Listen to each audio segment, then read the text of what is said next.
hacer las dos cosas. Los ácidos nucleicos los vamos a destruir totalmente hasta nucleósidos, los vamos a absorber y una vez absorbidos, vamos a algunos nucleótidos, algunas bases podemos incorporar o nucleósidos podemos incorporar a nuestros ácidos nucleicos, pero también vamos a degradarlas y a obtener ATP, energía para el metabolismo. Entonces, primero fue ir de lo pequeño a lo más complicado, formar moléculas más complejas a partir de CO2, agua y sales, y esto a través de la fotosíntesis. Luego, diversificar esas moléculas en unas más complicadas todavía, hacer más biosíntesis más complejas, formar muchos enlaces. Formar enlaces, saben que requiere energía. Pegar dos moléculas, pegar 3, 4, 5, etcétera, dos átomos, hacer moléculas complejas requiere energía. Y también tenemos que tener, pues, fuentes de energía. Entonces, esto que es la biosíntesis, que está marcado en flechas amarillas, es la parte del metabolismo que es constructora, que forma cosas complicadas a partir de cosas sencillas para, ya sea para incorporarlas a nuestros componentes o para después degradarlas. Cuando las degradamos, los polisacáridos, por ejemplo, los convertimos a glucosa, los lípidos los convertimos a compuestos intermediarios como la acetilcoenzima A, las proteínas también las convertimos en aminoácidos, primero en aminoácidos, por supuesto, las degradamos a aminoácidos. Estos aminoácidos los convertimos o a glucosa o a piruvato o acetilcoenzima A, etcétera.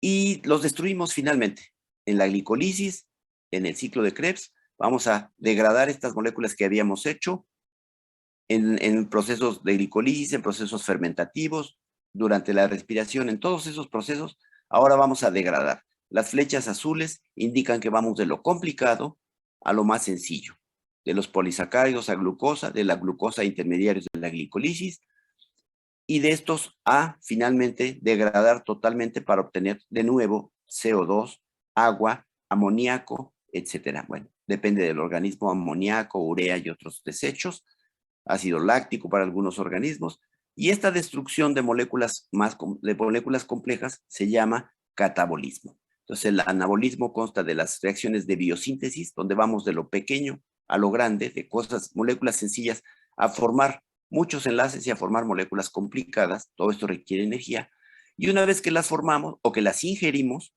pues las vamos a degradar por vías fermentativas, respiratorias, etcétera, para sacar de ellos esa energía que se había invertido en los enlaces. La energía de enlace la vamos a recuperar en forma de ATP.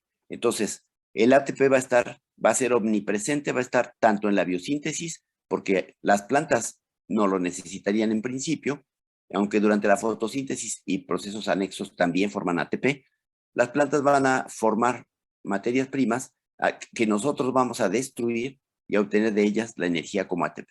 La energía como ATP y otras formas nos va a servir para hacer nuestras propias biosíntesis complejas, y entonces esto va a ser un círculo o un proceso que va a ocurrir rutinariamente. De lo grande a lo pequeño, de lo pequeño a lo grande, quiero decir, después de degradarlo, obtener energía para formar cosas más grandes, etc.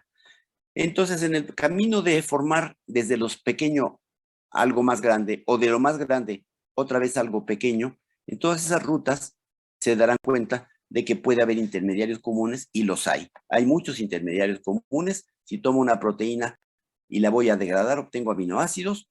Los aminoácidos los destruyo totalmente para obtener ATP, etcétera.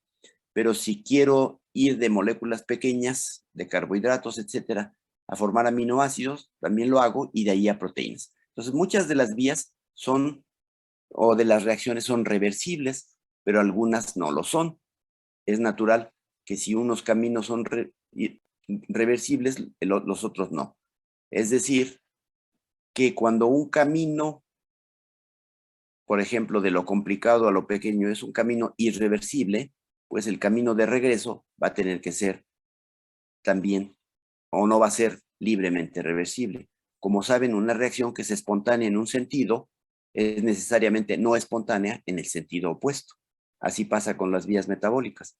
Una vía metabólica va a ser espontánea, va a liberar energía, etcétera, y la vía de regreso para volver a los ingredientes iniciales, pues va a requerir energía. Eso es algo forzoso en la termodinámica. Entonces, así es la organización metabólica. En anabolismo, que es constructivo, que tiene ciertas características que enseguida vamos a ver. Y catabolismo, que es destructivo y que tiene propiedades más o menos opuestas. Dentro de todo esto, las células trabajan bajo el famoso principio de la máxima economía, que significa que las células van a tratar de aprovechar los recursos al máximo, de no desechar o no de formar moléculas variadísimas sin necesidad. Muchas veces van a echar mano de moléculas comunes para muchas cosas. Uno de los ejemplos más sobresalientes, este es el que siempre pongo, pero no es el único, es este compuesto que se llama ribosa. Es un azúcar de 5 carbonos, una pentosa, y la ribosa es un componente de muchísimas cosas. Yo puse aquí algunas, es componente de muchas más, pero para que vean los papeles que puede tener la ribosa, por ejemplo, la ribosa forma parte del ATP, y el ATP es una sustancia que almacena energía, es nuestra moneda energética más usada, no la única, pero la más utilizada, el ATP, y ahí está la ribosa. La ribosa está también en moléculas como el NAD. El NAD es una molécula que ayuda a las enzimas a hacer oxidorreducciones, o sea que es un cofactor de oxidorreducciones. Si queremos hidrogenar o deshidrogenar cosas, allí va a estar el NAD o el NADP. ¿Y qué tienen el NAD y el NADP? Pues una estructura que luego vamos a revisar, pero tienen ribosa, 2 ribosas en este caso, una de este lado y otra de este otro. Entonces la ribosa está en una molécula de alta energía, está en una molécula que sirve para hacer oxidorreducciones. ¿Dónde más está la ribosa? En otras moléculas oxidorreductoras, como el FAD. Esta es una molécula muy distinta del NAD, pero igual contiene ribosa. Aquí está ilustrada de otra manera, pero es el mismo azúcar, ribosa. Entonces, la ribosa está en moléculas que sirven para oxidorreducciones, está en moléculas que acarrean energía, pero también la ribosa es constituyente importantísimo del RNA. El RNA es un polímero que contiene en cada monómero una unidad de ribosa. También el DNA, no exactamente la ribosa, es una versión deshidrogenada que se llama desoxirribosa y está en el DNA, pero finalmente proviene del mismo azúcar con una pequeña modificación. Y también la ribosa la podemos encontrar en la coenzima A, que es una molécula que las enzimas usan para hacer transacilaciones, ¿de acuerdo?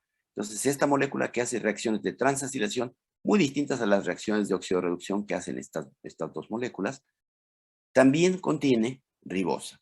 Entonces, la ribosa es un azúcar que está en todas estas moléculas y cumple todos estos papeles, pero tiene todavía otros papeles. En las plantas, por ejemplo, hay polímeros, saben que el polímero principal que constituye las estructuras de las plantas es la celulosa, pero también tienen las plantas como polímeros estructurales algunas pentosanas, o sea, polímeros de pentosas, y frecuentemente la ribosa constituye parte de estas pentosanas, ¿de acuerdo? Entonces, en balance la ribosa, ¿qué hace? Pues de todo, desde moléculas de alta energía hasta moléculas que hacen oxidorreducciones o transacilaciones, o moléculas que contienen la información genética como el DNA en una versión modificada, o el RNA, que es el intermediario en la transmisión genética, o que es también material genético. El RNA también es material genético, pero de algunos virus, ¿verdad? De muchos virus, como este que nos está atosigando en este momento, el coronavirus, pues tiene como material genético RNA. Y entonces, y también forma parte de polímeros netamente estructurales. Entonces, como ven, son papeles de lo más variado y ahí está omnipresente la ribosa en muchísimas, muchísimas moléculas. Bien, entonces esta es parte de la mecánica. Y entonces esto se resumiría así. Vamos a ir de lo más sencillo a lo más... Aquí estamos partiendo de la glucosa, que ya se sintetizó por parte de los organismos fotosintéticos. La vamos a degradar.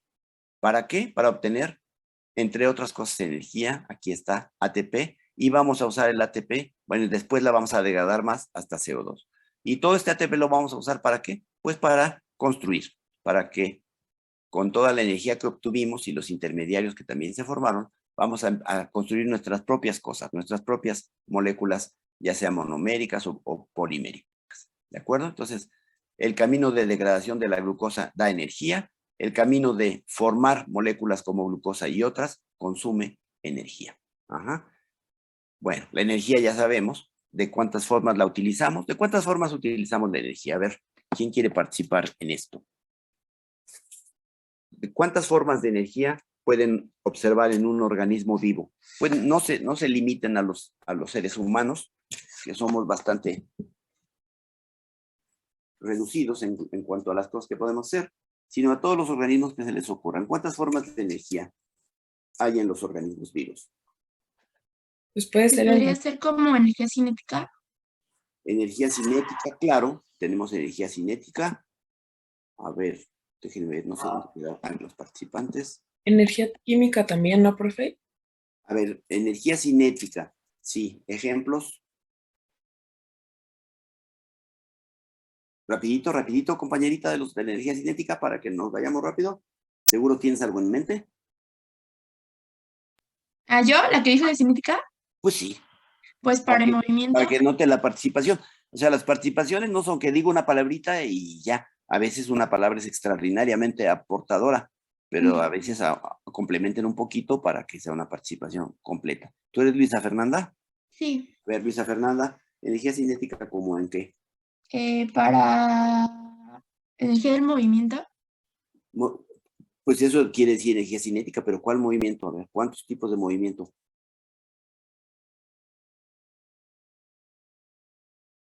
A ver, ¿cuántos tipos de movimiento, Fernanda? Seguramente los ves. Pues, Nada más cuando este, caminamos y nos movemos los seres humanos, ¿qué otros ujú. tipos de movimiento hay? Por ejemplo, los animales. Claro, es lo mismo, me estás diciendo lo mismo, los animales y los humanos somos igualitos, nos movemos igual.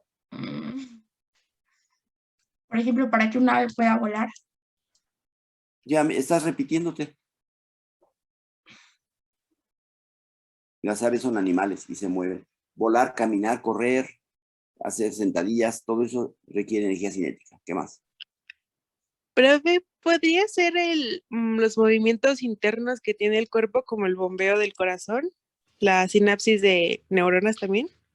Ah, bueno, la sinapsis no es energía cinética, pero el corazón sí, claro, es una bomba para que se comprima simplemente. Eso es un movimiento, ¿no? Es una cosa Ajá, mecánica. ¿Sí? ¿Qué más? ¿Quién eres tú? Gutiérrez Flores. A ver, Gutiérrez Flores, ¿qué más? Pues el movimiento intestinal podría ser. Sí. El, ¿Otros movimientos? No? ¿Ustedes son microbiólogos o no? sí, No son todavía, quieren ser, está bien. queremos ser. ¿Luego? Vamos en ¿Sí? proceso. ¿Qué más? La bioluminiscencia también podría ser una forma de energía. Estamos hablando ahorita de la mecánica, claro, espérense tantito. Sí. ¿Eso ya se acabó la energía mecánica? ¿Cómo? Claro, los flagelos, ajá, sí, ese movimiento de las bacterias. ¿Cuál otro? También con cilios, ¿eh?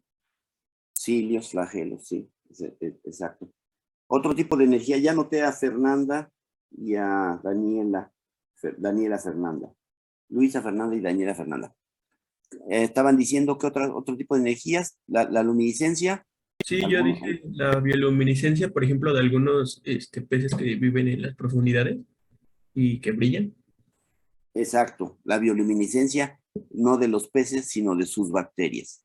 Son normalmente las bacterias que van con los peces las que generan luminiscencia. Entonces, energía mecánica, energía luminosa, otra, También podría ser energía eléctrica, como las anguilas y las medusas. por ejemplo, pero ¿en dónde más hay energía eléctrica?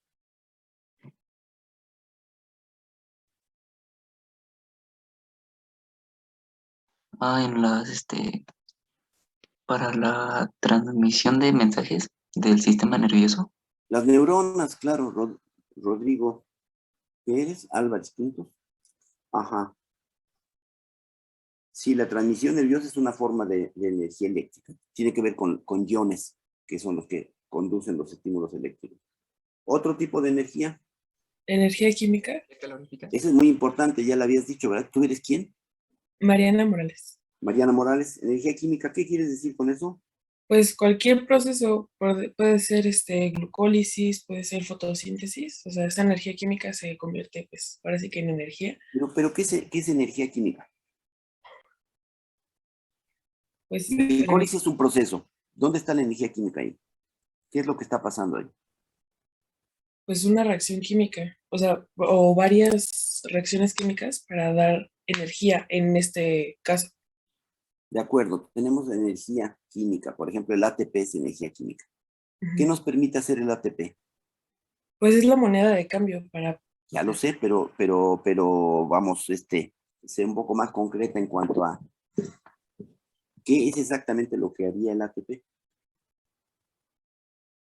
Cuando dices que tiene energía química, pues ese es el... pues sería activar algunos otros mecanismos, tal vez unirse a enzimas específicas, Sí, lo hace uniéndose enzimas específicas, pero ¿qué hace esa molécula? ¿Qué hace el Según ATP? yo, la bioluminiscencia también es un ejemplo de energía química. El ATP hace que el organismo emita la luz.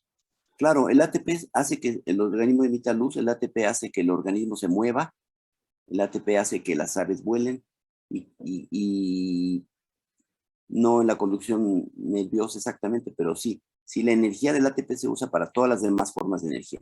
Pero, ¿qué quiere decir que el ATP tiene energía química? Cuando hablamos no de movimiento, ni de luz, ni nada, que son otras formas de energía que ya comentaron. Cuando hablamos de energía química propiamente dicha, ¿qué es lo que hace o qué es lo que estimula el ATP? ¿Qué es lo que tiene que pasar? ¿Por qué el ATP tiene que participar para que ocurra qué? ¿Quién estaba hablando? Yo, Orozco. ¿No es por los enlaces? Para formar enlaces, ¿no? Formar enlaces cuesta energía. Cuando ustedes pegan un carbono con otro carbono, ahí hay una energía de enlace. El enlace la aporta o ayuda las moléculas de alta energía como el ATP. Ajá, esa es la energía química. Si quiero formar a partir de un monómero, un polímero, necesito energía química. Si quiero convertir un compuesto en otro, también necesito energía química si la reacción no es espontánea. Porque en las reacciones espontáneas a lo mejor no necesito que me suministren energía, van a ocurrir de manera totalmente espontánea. Pero formar enlaces habitualmente no es espontáneo, requiere energía. Y la B no se pueden unir como están, pero a lo mejor si la A o la B reacciona con el ATP y luego este compuesto que se forma reacciona con la molécula B, entonces ya se puede pegar A con B. El ATP ahí nada más es un facilitador, ayuda, estimula, digamos que energiza al compuesto A para que se pueda pegar al B, porque de otra manera la reacción sería no espontánea. Entonces, la energía química es aportar energía de enlace, hacer que reacciones no espontáneas puedan ser espontáneas, ¿de acuerdo? ¿Se nos acabaron las formas de energía o hay otras? ¿Podría ser la energía térmica? Claro, energía térmica, ¿quién eres? Pérez Nájera. Ajá, energía térmica. ¿Esa la usamos para qué? Pues, por ejemplo, cuando empieza a hacer frío y comenzamos a temblar para mantener nuestro calor, que comienzan Ajá, así las... es, así es. Ahí estamos realmente utilizándolo como energía mecánica, ¿no? El movimiento es el que nos va a calentar, sí. Pero bueno, finalmente en energía térmica. En las reacciones, en todas las reacciones biológicas, hay cierto desprendimiento de energía, las reacciones espontáneas. Parte de la energía se puede usar para pegar moléculas, para formar enlaces, o para hacer pues espontáneo en la reacción que no lo es, pero parte de la energía también se disipa como calor, como entropía también, que es otra forma, un desperdicio de la energía. Energía térmica, creo que ya te anoté, ahorita si no recapitulamos. ¿Falta alguna Profesor, forma de energía? disculpe, ¿también me notó a mí? Pues no lo sé, ahorita les voy a decir al final. Ok. ¿Falta alguna forma de energía? Pues no, esa no es de los seres vivos. Esa viene de fuera. La Esa, eléctrica, bueno, además ya lo dijimos, ¿no? La energía solar sirve para la fotosíntesis. Ajá. Entonces, en los organismos iniciales sí. La eléctrica ya la dijeron. ¿Otra? Otra forma, perdón, otra forma en la que se usa la energía en las células, La mecánica, ya la dijeron varias veces, con muchos ejemplos. Pongan atención. Otra forma de uso de la energía, ya no hay ninguna. La Y es energía el- luminosa en ¿Potencia? algunos peces. ya lo dijeron, compañero. La bioluminiscencia, sí, ya lo dijeron. ¿Se acabaron las formas de energía que podemos imaginar en la célula? ¿O hay alguna otra? Térmica, mecánica, luminosa, química, ¿cuál más han dicho? Eléctrica, ¿sí?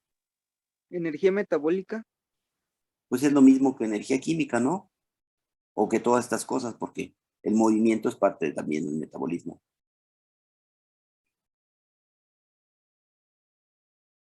¿No se les ocurre ninguna otra? ¿En qué otra cosa se necesita Energía potencial. No, energía potencial es lo que contiene un sistema, pero no es una forma de energía realmente.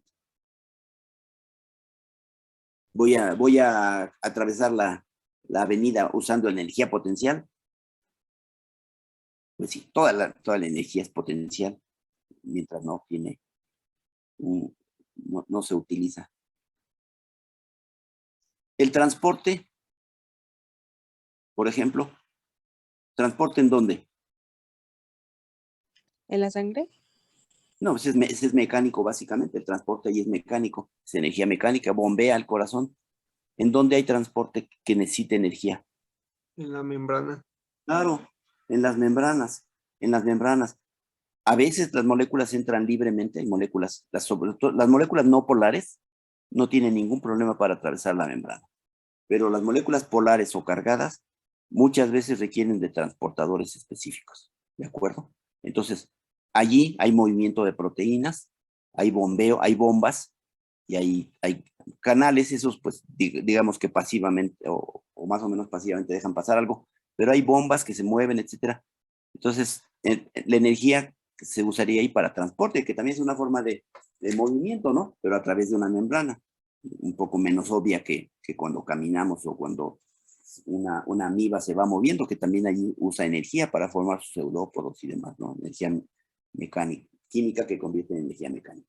Y si no se les ocurre otra forma de energía, bueno, pues ya encontramos un montón de formas de energía que la célula puede tener. Todo eso lo va a permitir la formación de moléculas intermediarias que acumulan energía, como el ATP, que es solamente un ejemplo. Hay muchas moléculas biológicas que acumulan energía, las vamos a ver en alguna parte del curso. Bien, entonces, bueno. Sobre esto no vamos a revisar mucho. Organización, estructura celular, de las células procariontas, que hay gram positivos, gram negativos, no tienen núcleo u organelos, solo tienen un compartimiento, que es básicamente el citoplasma y demás. Células eucariontes, que son mucho mayores. Todo esto ustedes lo han visto mucho en biología, de manera que nada más les sugiero que revisen con cuidado lo que hace cada organelo. Ajá. ¿De acuerdo? Y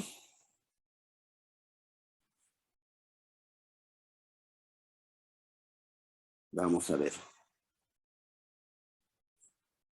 De manera general, ¿alguien quiere participar? ¿Alguien que recuerde lo que hacen los organelos, los distintos organelos? ¿Quién dijo yo? Ahora que estamos anotando a mucha gente.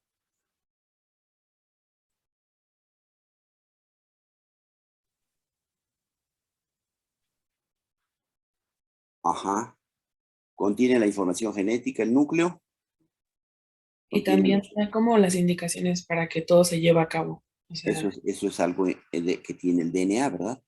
Que está en el núcleo. Entonces el núcleo es el organelo que contiene la información genética, donde están organizados los cromosomas y que tiene también mucho que ver con traslocación de los productos de la información genética. El RNA sale a través del núcleo por poros nucleares, etcétera, y se va hacia el citoplasma para ser convertido en proteínas, ¿de acuerdo? Entonces del núcleo se forman ahí también no solo la información genética, sino que se empieza a descodificar, se empiezan a formar RNAs. Los RNAs se procesan en el núcleo salen al citoplasma y ahí se convierten en proteínas. Ajá. Otro organelo. La En la membrana, parte de, A ver, no se peleen, no se peleen. A ver, perdón, ¿quién dijo el núcleo? Fernández Sánchez Karen, de acuerdo. ¿Perdón? Hernández Sánchez Karen, sí. ¿Quién más? Estaban peleando y ya no quieren hablar, a ver. Apúrense porque tenemos que llevar esto rapidito, ¿sí? La mitocondria La mitocondria, ¿qué hace?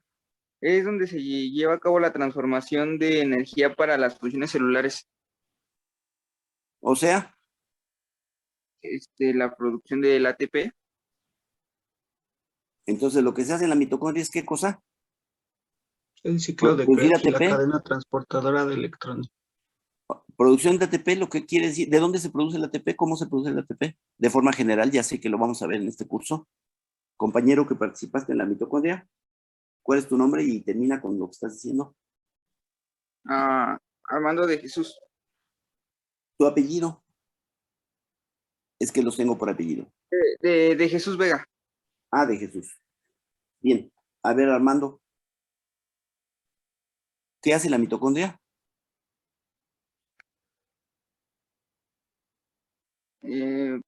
Bueno, en la mitocondria se encuentran enzimas y transportadores de electrones y pues ahí se realiza la transformación de la energía. ¿Qué es la transformación? ¿Cuál transformación de la energía? Bueno, es que no me puedo regresar. Allá, no. Ah, sí, sí. Aquí tenemos la energía. ¿Qué ocurre en la mitocondria? Concretamente, ¿qué es lo que pasa allí? Pues la glucólisis, el ciclo de Krebs y la cadena de... ¿Y qué es lo que pasa en la glicólisis y en el ciclo de Krebs? En la glucólisis, la glucólisis se degrada la glucosa. Se degradan. La mitocondria es el organelo donde se degradan los carbohidratos, los aminoácidos, los lípidos y hasta los ácidos nucleicos. Casi todas las moléculas que tenemos eventualmente van a pasar por la mitocondria. No necesariamente todo ocurre allí, parte ocurre en el citoplasma, pero en la mitocondria se van a degradar todos los materiales carbonados que usamos y hasta los no carbonados, bueno, que tienen fosfatos como el DNA y demás. Entonces, en la mitocondria se destruyen y se saca la energía de carbohidratos, lípidos, aminoácidos, nucleótidos o de parte de sus estructuras orgánicas, ¿de acuerdo? Es lo que hace la mitocondria y al mismo tiempo esa energía que se obtiene de destruir esas moléculas se guarda, da lugar a la síntesis de ATP, que sale de ahí para toda la célula, para lo que se requiera. Otro organelo, ya anoté a este compañero que si no al rato recapitulamos en quién puede faltar. Otro, pero rapidito. Los lisosomas Los lisosomas, ¿qué hacen? son los encargados de la digestión celular, obtienen y degradan desechos y bueno, al momento de expulsarlos, los expulsan a través de la membrana y lo que se ocupa, los restos que se ocupa, bueno, se dejan dentro de la célula para poder ser absorbidos de nuevo. Ajá. Ahí se destruyen incluso organelos en los lisosomas, participan activamente en la destrucción de organelos que son senescentes. Es algo muy importante, la destrucción de los propios organelos, pero también cuando hay una invasión por una bacteria, por un hongo, etcétera, los lisosomas tienen una participación importantísima en su destrucción, ¿de acuerdo? Entonces, contra patógenos también tiene un efecto importante, pero también para recambiar nuestros propios organelos. Otra cosa. La membrana Microtúbulos. La membrana plasmática, ¿sí? que separa la célula de su entorno y también regula su movimiento de materiales tanto afuera como hacia adentro. Ajá. O sea que es el portero que decide qué entra y qué sale, ¿verdad? ¿Tú eres Michelle? Sí, Orozco García. Ajá. Ajá. Es una barrera, mantiene un poquito de la estructura celular, muy poco, porque no es muy resistente, pero luego se auxilia, en el caso de las levaduras o de los hongos o de las bacterias, pues hay una pared que también que es la que da esta estructura, pero en el caso de los animales, nosotros nos ayudamos, la membrana se entretejen las células entre sí, se amarran para tener más rigidez, ¿no? En los tejidos y todo eso. Bueno, entonces la membrana es como la aduana por la que entran y salen cosas, a donde se reciben las señales de fuera para que la célula responda y haga cosas. A ver, viene una hormona por ahí, llega a la superficie celular y dispara un montón de cosas en la célula para que ésta reaccione y responda a la presencia de la hormona. Entonces el metabolismo se regula en forma muy importante gracias a los receptores de la membrana. ¿Qué más? Los microtúbulos y tubulina. Los microtúbulos y la tubulina, ajá, el citoesqueleto que llamamos, ¿verdad? ¿Qué hace el citoesqueleto? Pues mantiene la forma de la célula, la posición de los organelos y según yo también a que se muevan los organelos y los productos que pueden generar a través de la célula. Participa en la dinámica de los organelos, hay movimiento en los organelos, ¿verdad? Entonces, por ejemplo, en las amibas es muy claro, hay rearreglos del citoesqueleto para la movilidad de las amibas. ¿Quién eres tú? Álvarez Quintos. Ya te había anotado. Ya estamos terminando, ¿qué más? Peroxisomas, ¿quién dijo? Villalón. Sí. ¿Qué hacen? Pues contienen enzimas como la catalasa y la peroxidasa que ayudan a descomponer a los ácidos grasos y también tanto el peróxido de hidrógeno. Ajá. Muy bien. ¿Cuál otro? El retículo endoplasmático. El retículo endoplasmático, sí. ¿Quién dijo? Pérez Ávila. Bueno, dijeron dos, pero a ver, ¿quién va a decir un poco más?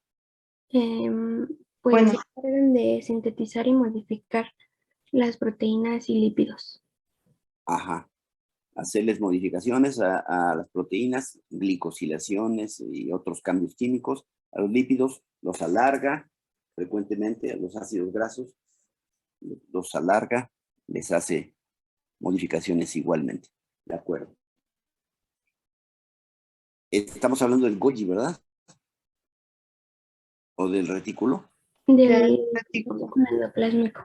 En el retículo, básicamente es donde se sintetizan las proteínas, ¿no? A un ladito, los ribosomas van a secretar son como canales, participan un poco en modificaciones, pero las modificaciones completas ocurren en el complejo de Golgi. En el aparato de Golgi, básicamente de las proteínas, ¿verdad? Ahí sufren muchas adiciones de grupos, carbohidratos, etc. Bien, luego, ¿qué nos queda? Ya. También ribosomas, ¿no? Los ribosomas no son organelos, pero podemos hablar de ellos. No son organelos porque no están rodeados de una membrana, ¿verdad? Tampoco el citoesqueleto lo sería. Quedamos que son complejos supramacromoleculares, pero bueno, eso es un detalle. Finalmente tienen un papel. ¿Cuál es el papel de los ribosomas? Llevan a cabo la síntesis de proteínas. Sí, participan activamente en la síntesis de proteínas con varios tipos de... tienen proteínas y RNA, y esas proteínas y RNA participan en el proceso complejo que es la síntesis de proteínas de manera muy activa, en la mecánica del proceso, no son meras estructuras, participan en las reacciones y demás. Bueno, ya tenemos el citosol. ¿Qué es el citosol?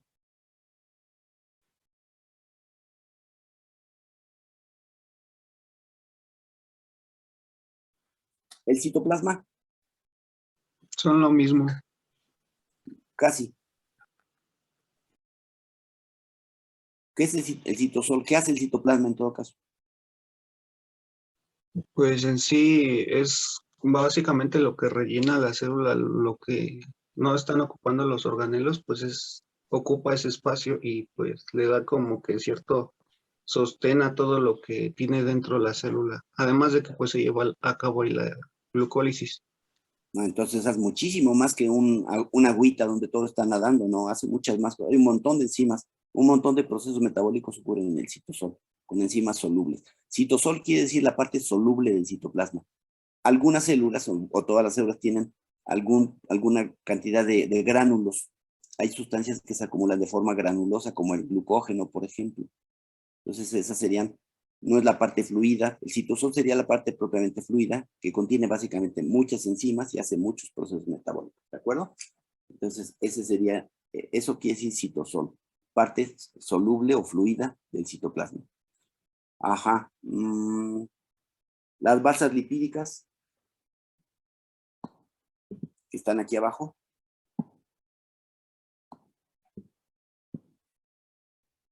Ahí es un medio de transporte, ¿no, profe?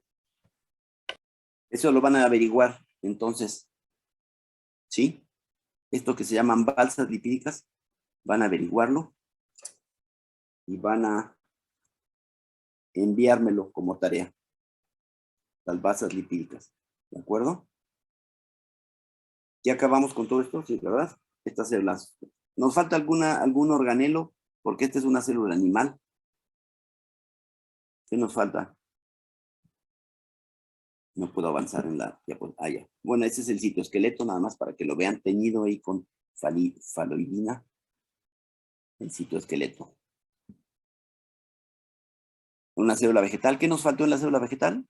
Hay lo mismo, ¿no? Básicamente, pero ¿qué nos faltó? Vacuolas. Pared celular también. Vacuolas. También nosotros tenemos algo así como vacuolas. Tenemos algunos organelos que almacenan cosas. Ajá. Vacuolas. ¿Qué tienen las vacuolas? Solutos y agua. Ajá, almacenan distintos tipos de solutos. ¿Qué más falta en las células vegetales? Cloroplastos. Son el Cloroplastos. cambio de las Los mitocondrias. cloroplastos, ¿a qué se dedican los cloroplastos? Contienen los pigmentos con los cuales captan la energía luminosa y ahí transforman esa energía en química. Ajá, o sea, la fotosíntesis, ¿verdad? Forman carbohidratos en primera instancia, ajá, y de ahí se va, de ahí nos nutrimos todos, ¿de acuerdo? ¿Tú eres quién? Frías Martínez. Ruiz. Frías. Frías Martínez. Bien, entonces ahí ocurre la fotosíntesis, que es la síntesis de carbohidratos. No se dedican a degradar carbohidratos, ¿verdad? Los cloroplastos, porque a veces ponen eso.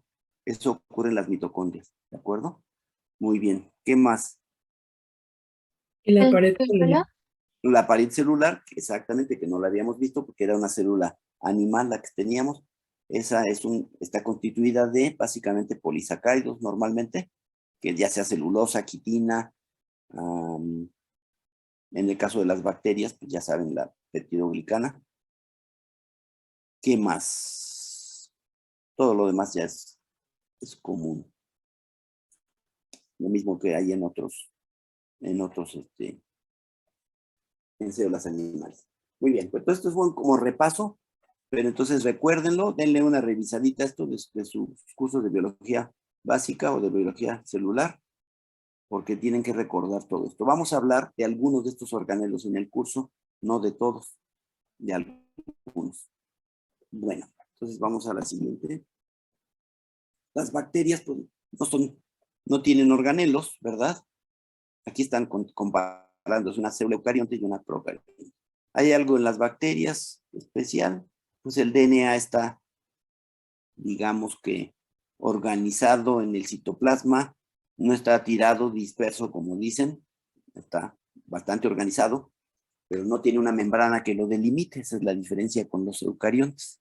Está en el citoplasma con un grado de organización más alto del que le atribuimos normalmente, pero no está rodeado de membranas, porque las únicas membranas son las membranas. ¿Cuántas membranas hay en las bacterias? Es facilísimo para los cubrepeces.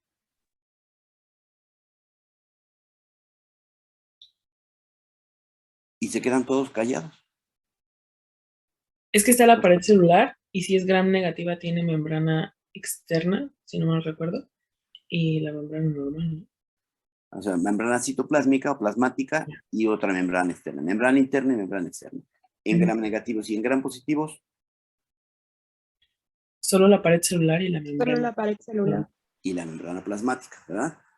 Yo creo que ya habían participado, si no, ahorita les voy a preguntar así en forma general. ¿De acuerdo? Entonces, con esto terminamos esta presentación sobre la organización celular desde los átomos, desde los elementos que nos constituyen, que tomamos del ambiente, los precursores, hasta células. ¿De acuerdo? Lo demás ya lo van a ver en otros lugares, como en fisiología, por ejemplo, van a ver cómo funcionan los órganos y todo lo demás.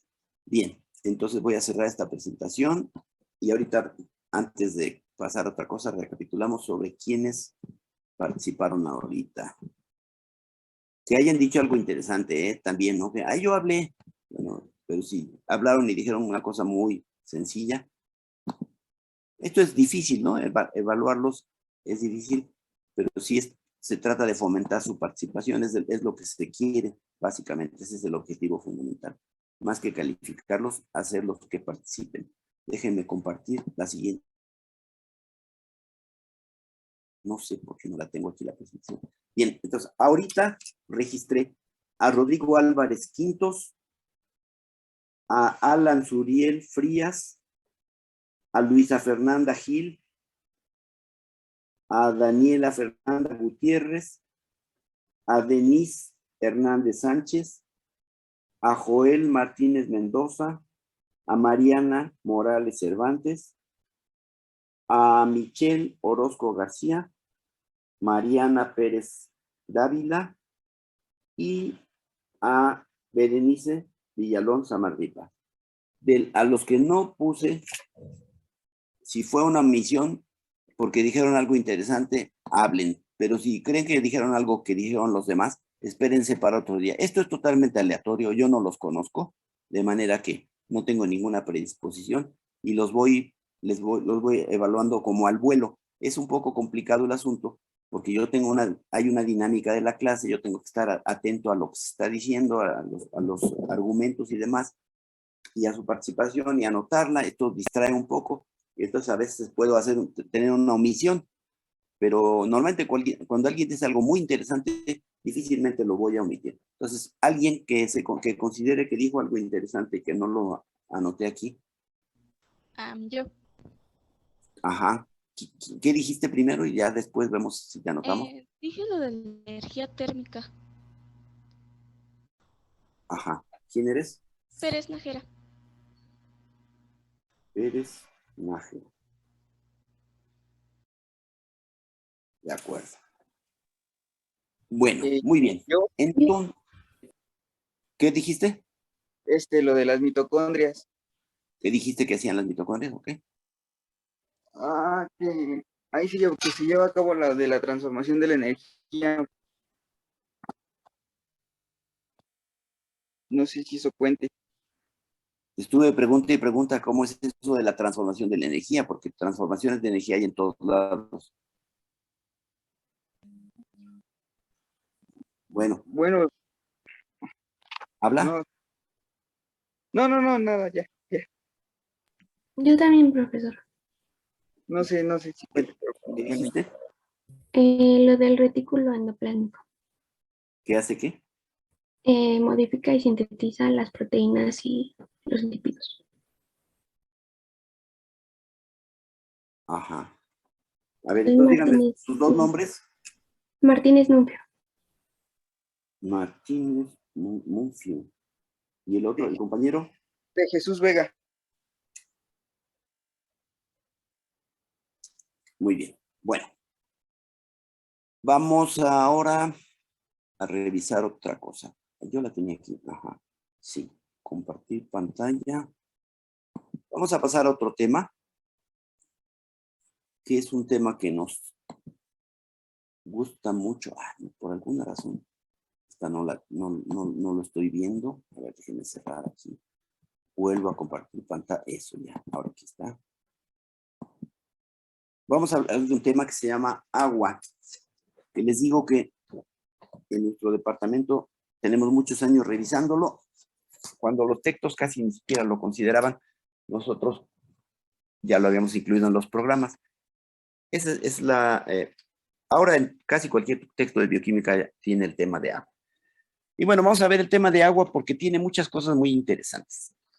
Vamos a aprender aquí no solamente cómo es el agua, cómo trabaja, sino cómo qué efecto tiene en otras moléculas, en las moléculas que están formando parte de los seres vivos, como el agua es una tirana que va a dictar la forma en la que se doblen distintas moléculas dentro de ella, ¿de acuerdo? Entonces, ella va a permitir o no va a permitir que sucedan ciertos doblamientos o ciertas cosas. Entonces vamos a empezar a estudiar el agua, primero para demostrar que el agua es un líquido marciano, ¿de acuerdo?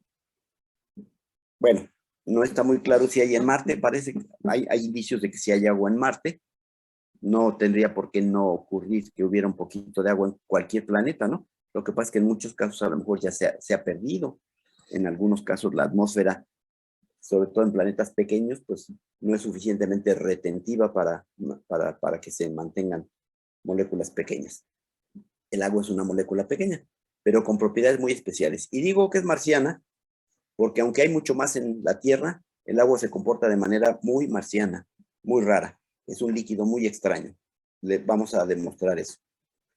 Perfecto. Entonces entramos en materia.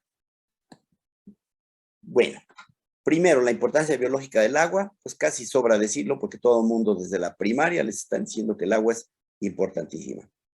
Los sistemas biológicos son soluciones acuosas como al 20%, depende del organismo, ¿verdad? Las medusas son mucho más que 80% de agua, pero en general los sólidos que tenemos, la mayoría de los organismos vivos andarán por el 20% y el 80% restante o más es agua. Las esporas tienen menos agua, por supuesto, las semillas también. Los procesos de la vida requieren de un medio en el que los iones y las moléculas se solubilicen. El agua va a hacer eso, va a mantener iones y moléculas disueltas. Las reacciones biológicas ocurren entonces en el agua, o bien entre el agua y un organelo, porque en las interfaces también hay reacciones biológicas importantes, ¿de acuerdo? Ahora, los organismos se desarrollaron en el agua, todo indica eso, que cuando la Tierra empezó a enfriarse, empezaron a formarse, empezó a condensarse el agua,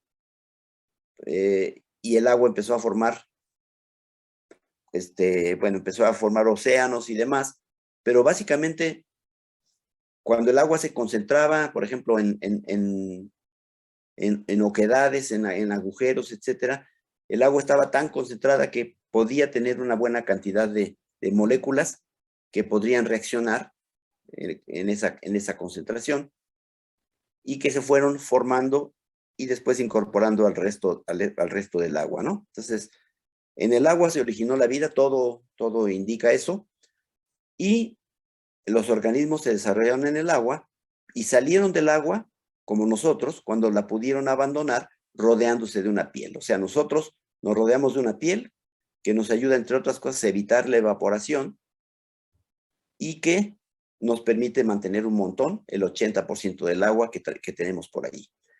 Los organismos vivos, entonces, somos algo así como unos acuarios ambulantes, ¿verdad? Todos, aún los que no están en el agua. El agua es una molécula con comportamiento químico anómalo, es una molécula muy rara y tiene propiedades únicas. Van a ver que no hay otro compuesto que se comporte así. Sus propiedades condicionan el comportamiento de las biomoléculas. Esto es de lo más importante. Por el agua es que las moléculas se comportan como se comportan. Básicamente, sobre todo las macromoléculas, pero todas las moléculas en general, ¿de acuerdo? Entonces, ¿qué funciones tiene el agua? A eso se los debí de haber preguntado, ¿verdad? Pero bueno, el agua es un soporte porque en el agua flotan o nadan o lo que ustedes quieran. Por ejemplo, los organelos, claro que están apoyados por el citoesqueleto y lo que ustedes quieran, pero en el agua están pues, el agua está soportando cosas, digamos, por mero soporte mecánico. Ese es un papel muy particular. El agua es un catalizador, ¿cierto o no? Sí, ¿verdad? El agua es un catalizador, ayuda a hacer reacciones, es una molécula anfótera, tiene carácter ácido y básico al mismo tiempo, aunque es un ácido débil y una base muy débil, las dos cosas, puede actuar como catalizador, pero no el agua misma, sino también sus productos, los iones hidrógeno y los iones hidroxilo, actúan como catalizadores de reacciones ácido-base respectivamente.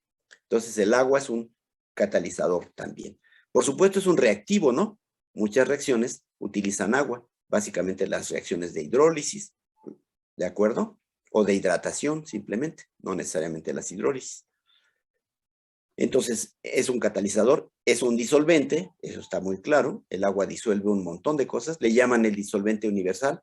Vamos a ver que sí disuelve casi cualquier cosa, pero no en la misma proporción todo. Es un reactivo, ya dijimos, regula la temperatura, porque cuando sudamos, pues nos deshacemos de agua y nos deshacemos de calorías también. Al mismo tiempo nos deshacemos de mucho calor.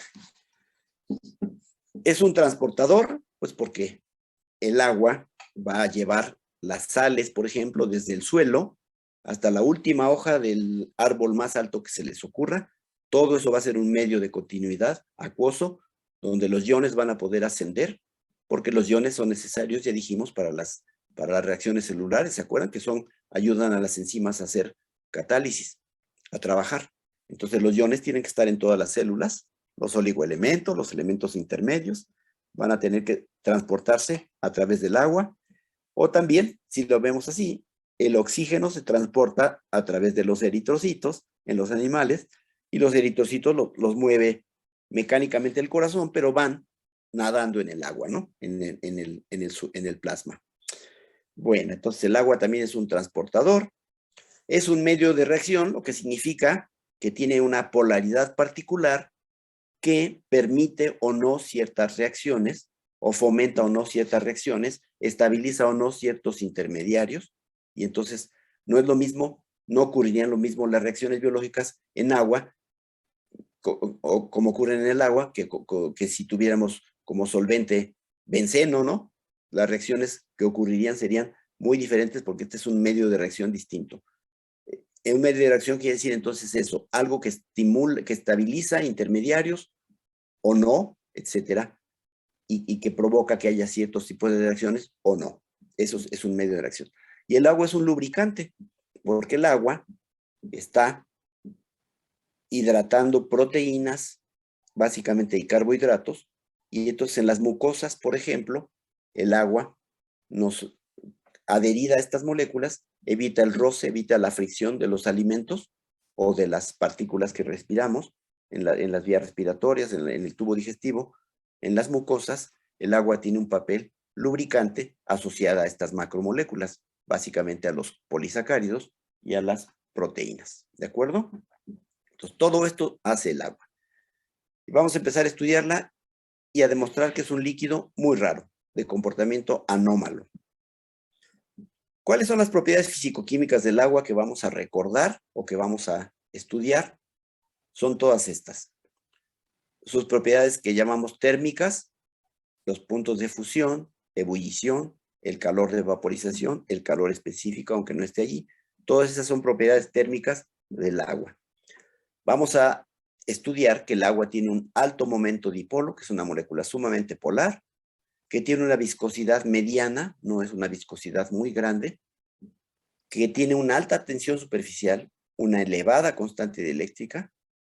Todo esto son, excepto por la viscosidad, son muy elevados. El agua tiene elevadísimos puntos de fusión, ebullición, calor de vaporización y calor específico, elevado momento dipolo, elevada tensión superficial y elevada constante dieléctrica. Y además tiene un comportamiento anfótero, es decir, que tiene propiedades ácido-base que nos permiten participar o le permiten participar en la catálisis y ser el reservorio de iones, por supuesto, de iones de protones, hidroxilos, etc. Bien, entonces empecemos por las propiedades térmicas del agua, que van a ver, ahí es donde se nota, en todo esto se nota lo marciana que es el agua. Bien, entonces vamos a ver también un poco de las propiedades estructurales. El agua tiene un alto momento dipolo, ya dijimos. Tiene una hibridación, el oxígeno en el agua, sp3. Tiene una estructura prácticamente tetraédrica, como si fuera el metano. Se parece muchísimo al metano. Tiene una capacidad para actuar como donador o aceptor de puentes de hidrógeno. Eso es muy importante. El agua es una excelente formadora de puentes de hidrógeno y puede formar hasta 4 de ellos. De estas propiedades físicas se van a derivar las propiedades moleculares, me refiero, se derivan las propiedades físicas macroscópicas que vimos, como son el punto de ebullición, etcétera, etcétera. ¿De acuerdo? Eso es lo que vamos a estudiar aquí. Ahora, ¿qué hace al agua tan especial? Bueno, ahorita no hemos visto que sea tan especial, pero van a ver que sí es súper especial. ¿Qué hace al agua tan especial? Bueno, el agua tiene un comportamiento marciano o venusino, lo que ustedes quieran. Tiene un altísimo punto de fusión, de ebullición, calor específico y calor de vaporización.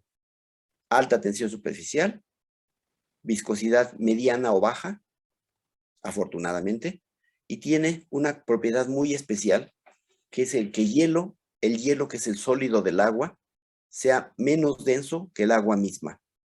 O sea, que el hielo flote. Esto es una cosa extraordinariamente importante desde el punto de vista biológico. Entonces, todo esto lo vamos a entender con argumentos moleculares, pero primero vamos a empezar a ver lo macroscópico. Aquí está, vamos a hablar de punto de fusión, ebullición, calor de vaporización y calor específico del agua.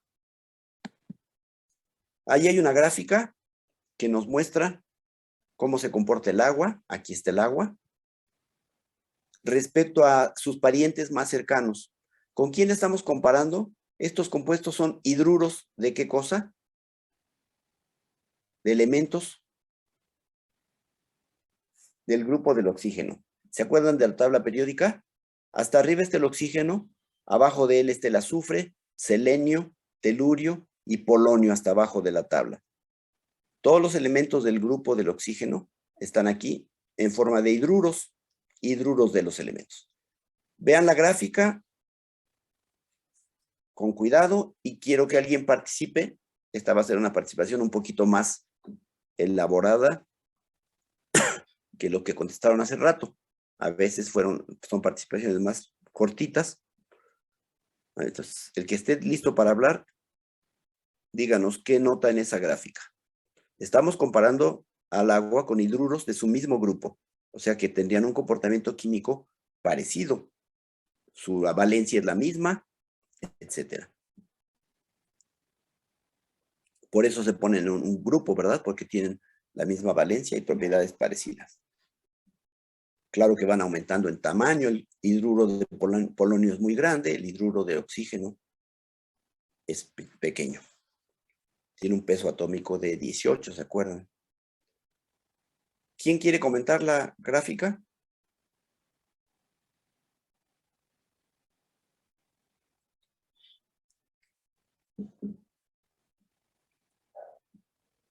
Pasamos a la siguiente gráfica. ¿Nadie la quiere comentar? ¿O la comento yo y me anoto una participación? Pues básicamente la gráfica está íntimamente relacionada con el peso molecular. Al parecer, entre menor peso molecular tenga la molécula, valga la redundancia, su punto de fusión va a ser más alto. A ver, eso es cierto. A excepción del oxígeno, ¿no? A ver, entonces, otra vez, estuvo mal dicho. La idea es de que tiene que ver con el peso molecular es buena, pero a ver, redondea tu idea, compañera. Y la otra compañera dijo algo interesante también, pero a ver, quiero que saquen una conclusión global interesante de todo esto. O sea, ¿qué es el meollo de esta gráfica? ¿Qué nos quiere mostrar?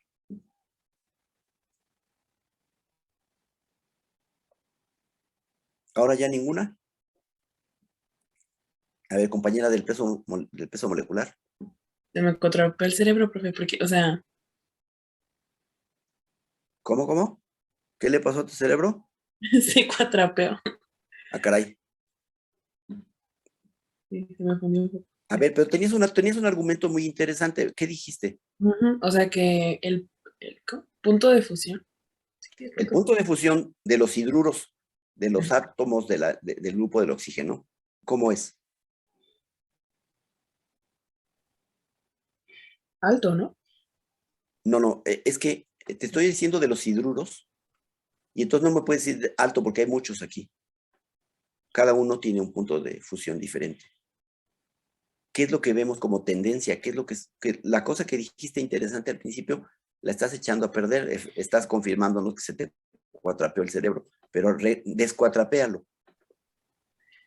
Pues al principio dije que el punto de fusión estaba íntimamente relacionado con el peso molecular. Eso es una observación muy interesante, es una conclusión muy buena. Cuando dices íntimamente, ¿cómo? Sé más clara, más específica mejor.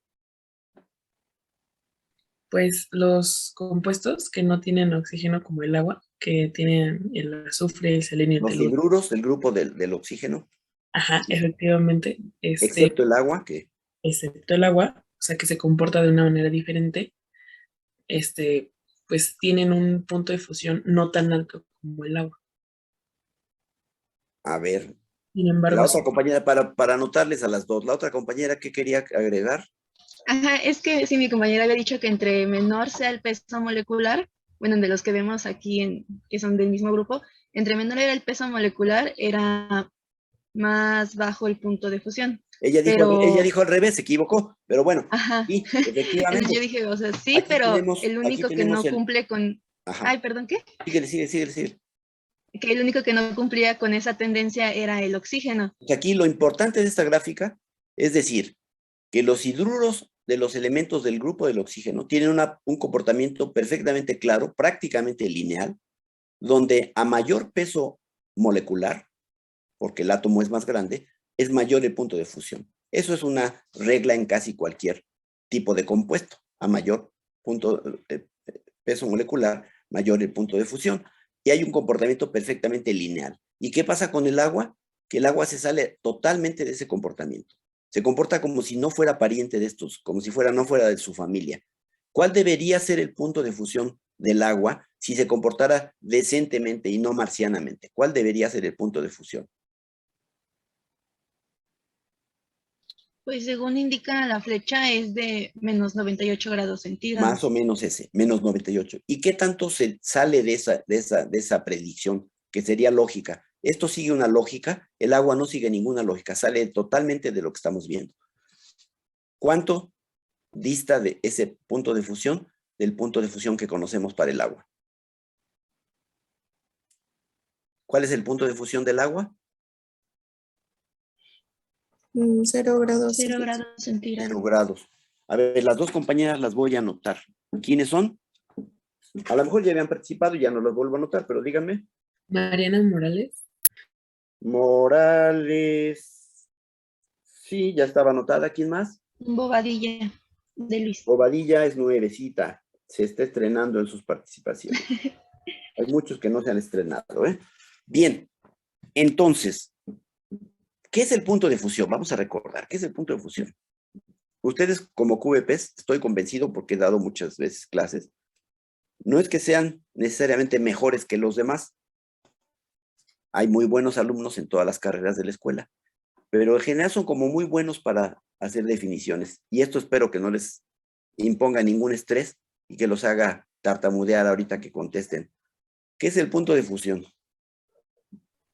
¿Es la temperatura en la cual una sustancia cambia de su estado sólido a líquido? Perfecto, perfecto. ¿Ya habías participado? No, soy Valdés. Valdés Esmeralda, tú participaste de la clase pasada.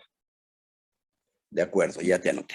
La temperatura, exactamente. El punto de fusión, créanme que a veces lo definen y dicen, es cuando, o sea, es un tiempo, es donde, no. Muy bien, es la temperatura de transición entre el estado sólido y el estado líquido. ¿Qué se requiere hacer para que una sustancia funda? De manera sencilla, ¿qué es lo que hacemos para que una sustancia funda? Normalmente elevar la temperatura. Elevamos la temperatura. ¿Y qué estamos provocando cuando elevamos la temperatura? El movimiento de los átomos. El Bueno, movimiento aumenta la de los energía cinética. Sí, estamos aumentando la energía cinética de los átomos, sí, o de las moléculas que formen ese sólido. No sabemos qué son, pueden ser átomos, iones, moléculas, sí. ¿Qué más? Al aumentar la energía cinética, ¿qué estamos provocando? Mayor. ¿Estamos rompiendo algunas interacciones entre moléculas? ¿Cómo? ¿Estamos rompiendo algunas interacciones entre las moléculas? ¿Qué interacciones concretamente? Bueno, en el caso del agua serían los puentes de hidrógeno. En el caso del agua serían los puentes de hidrógeno, efectivamente, pero en caso general, estamos rompiendo las interacciones que dan lugar al acomodo de las moléculas en forma cristalina, porque estamos pasando de un sólido a un líquido. El arreglo cristalino de una molécula es perfectamente simétrico, hay una distribución muy, muy simétrica de los átomos o moléculas que forman ese cristal, y al aumentar la energía cinética, estamos provocando que se rompan los enlaces, que se pierda esta estructuración y que pasemos al estado líquido. El estado líquido, ¿cuál es su característica? Su característica es ser muy desordenado, pero no tener una característica, digamos. No es fácil definir el estado líquido, como si es fácil definir el estado gaseoso, ¿no? El estado gaseoso, pues básicamente las moléculas son independientes, cada una se mueve por su lado y hay toda la teoría de los gases, cómo reaccionan a la presión, temperatura, etcétera. Pero el estado líquido es algo desordenado. Entonces pasamos de una estructura ordenada a una desordenada. Entonces el punto de fusión tiene que ver cuando se trata de moléculas con el peso molecular, está conectado con eso, y el agua se comporta de manera muy rara. ¿Eso qué significa? ¿Qué nos dice de la asociación? Porque estamos diciendo que cuando se rompe el estado cristalino es porque se está rompiendo la asociación. ¿Qué tipo de asociación es la que hay entre las moléculas? ¿Covalente en un cristal? Las moléculas que forman un cristal. No, ¿verdad? Son interacciones débiles, por definición. A veces no tan débiles, pueden ser muy, muy fuertes. Por ejemplo, un cristal de cloruro de sodio, un cristal de sal, es un cristal tremendamente estable. Ustedes para fundir el cloruro de sodio, no me acuerdo muy bien del dato, pero tienen que calentar más o menos a 800 grados. Un cristal de cloruro de sodio se funde a los 800 grados. Pero igual, las interacciones que había eran interacciones, en este caso iónicas, no son interacciones covalentes, son interacciones iónicas. Entonces, ¿qué nos dice de la molécula agua esta gráfica? ¿Cuál sería la conclusión que podemos sacar de la molécula agua? Que para estar en forma cristalina, o sea, como hielo, tiene que tener interacciones fuertes consigo misma. ¿Cómo son las interacciones del agua consigo misma? ¿Y cómo se comparan con las interacciones de los elementos de su mismo grupo? ¿Cuál es la diferencia notable entre esas dos tipos de hidruros, en esos 5 tipos de hidruros?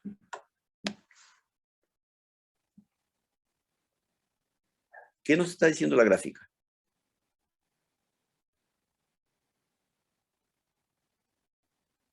Ya casi se los contesté. ¿Qué nos dice la gráfica?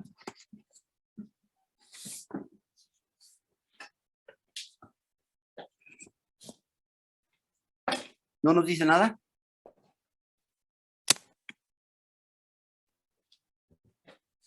Que básicamente el agua se comporta de diferente manera por el tipo de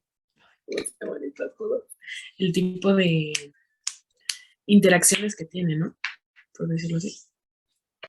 Bueno, pero eso es lo que te estoy preguntando. ¿Qué nos dice sobre las interacciones? Ya sabemos que se comporta diferente, muy diferente. Marciana, ¿verdad?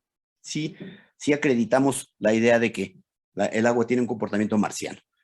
Pero ¿qué nos está diciendo de las interacciones entre moléculas de agua? ¿Cómo? ¿Es porque tiene puentes de hidrógeno? ¿Y eso lo ves en dónde? Eso lo sabes, pero eso no nos lo dice la gráfica. ¿Qué nos dice la gráfica? Y esas interacciones son más fuertes en comparación con las que tiene interacciones muy fuertes, que tiene interacciones intermoleculares muy, muy fuertes, que es un líquido muy asociado. Se acostumbra a decir que es un líquido muy asociado, muy coherente, pues tiene muchas interacciones las moléculas de agua entre sí. Muy diferente a los derivados de su grupo, ¿de acuerdo? Entonces, el agua, la conclusión es que es un líquido muy cohesivo, muy asociado, ¿correcto? Muy bien.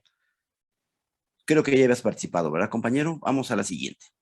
Aquí, soy Lucas. ¿Perdón? No había participado. ¿Cuál es tu nombre? Mi apellido es Lucas. Lucas. Participaste de la clase pasada. Lucas. Bien. Aquí tenemos los puntos de ebullición. Claro que aquí no está la rayita que tendría que unir. Aquí no hay mucho más que decir. Es exactamente la misma idea. ¿Qué es el punto de ebullición? Nada más recordemos.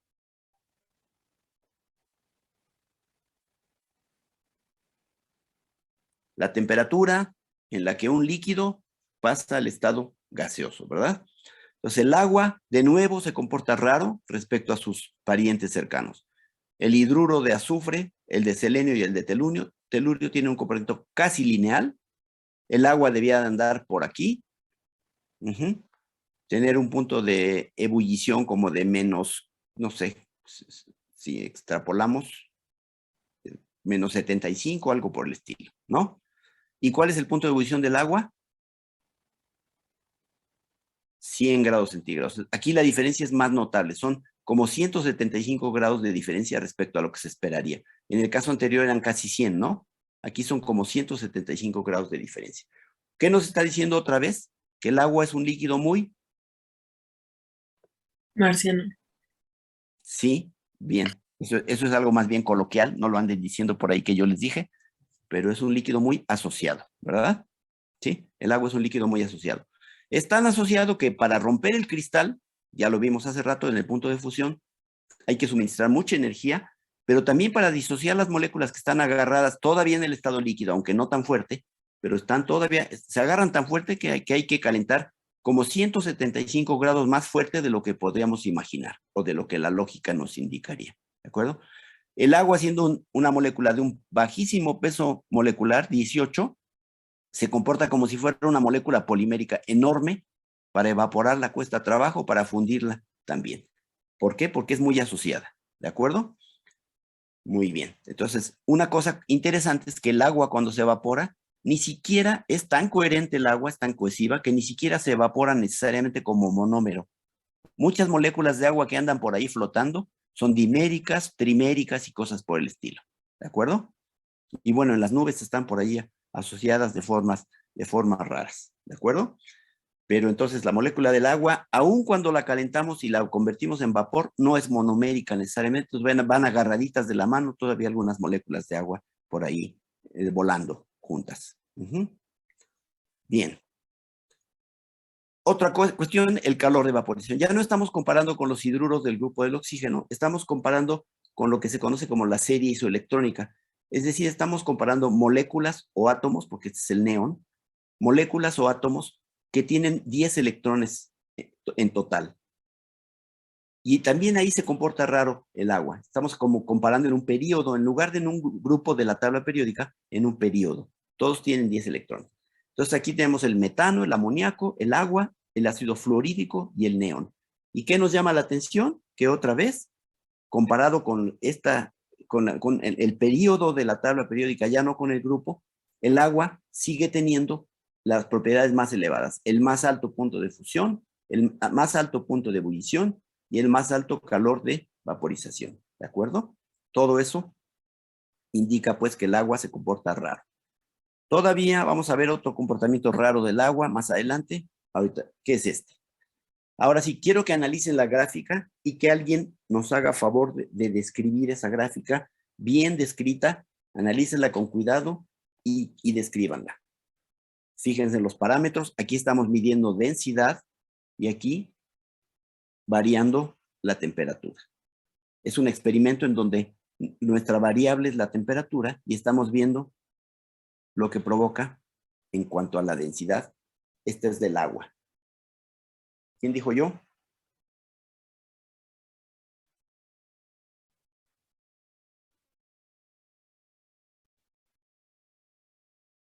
¿Quién dijo yo?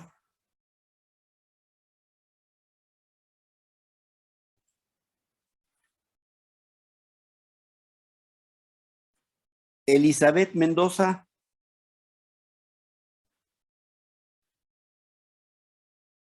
¿Está Elizabeth? ¿Ya no me oyen? Sí, ¿Se sí, perdió el audio? Sí, sí. Lo escuchamos. Ah, no se perdió el audio, qué bueno. Elizabeth Mendoza. ¿No asistió hoy?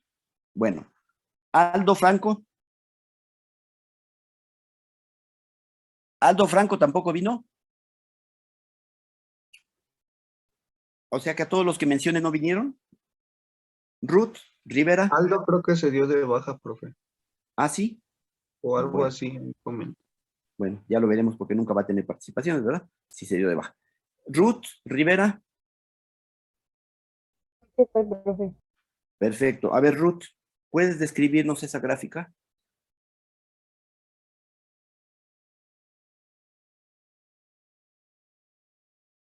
Se pusieron nerviosos porque les dije que la describan bien, pero sí, lo repito, describan bien la gráfica. Ruth.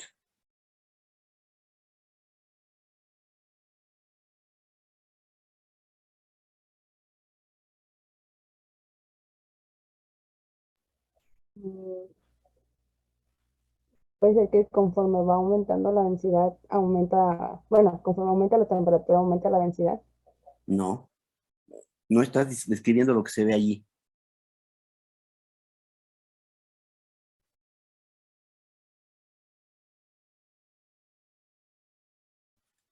De lo que describiste esto.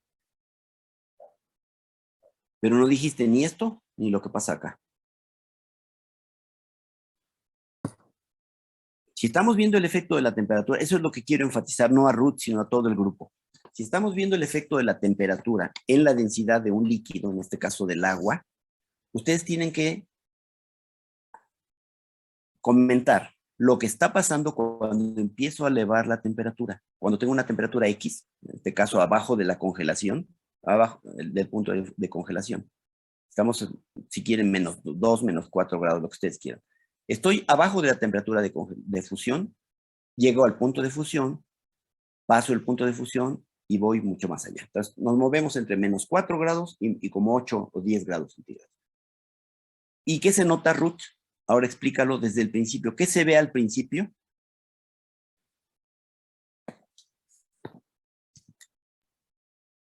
Que la densidad depende de la temperatura. Y eso ya lo sabemos, por eso está esa gráfica allí. Si no, no haríamos una de densidad y temperatura. ¿Qué se ve al principio?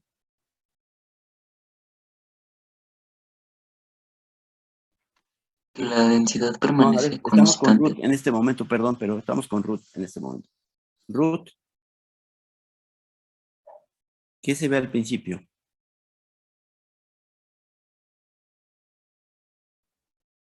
pues eso de que es constante. Ajá. Entonces, mira, eso es lo que quiero que todo el mundo tome en cuenta.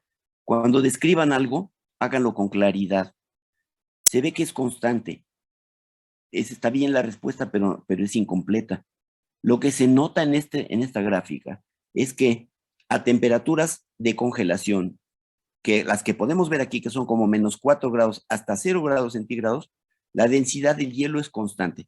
Te faltó precisar el rango de temperatura en el que esto está siendo cierto. Entonces, en temperaturas de congelación desde menos 4 hasta 0 grados, la densidad del hielo es constante. ¿Qué podemos imaginar de la estructura, Ruth, del agua en esas temperaturas? ¿Será como diferente o igual en cualquiera de esas temperaturas?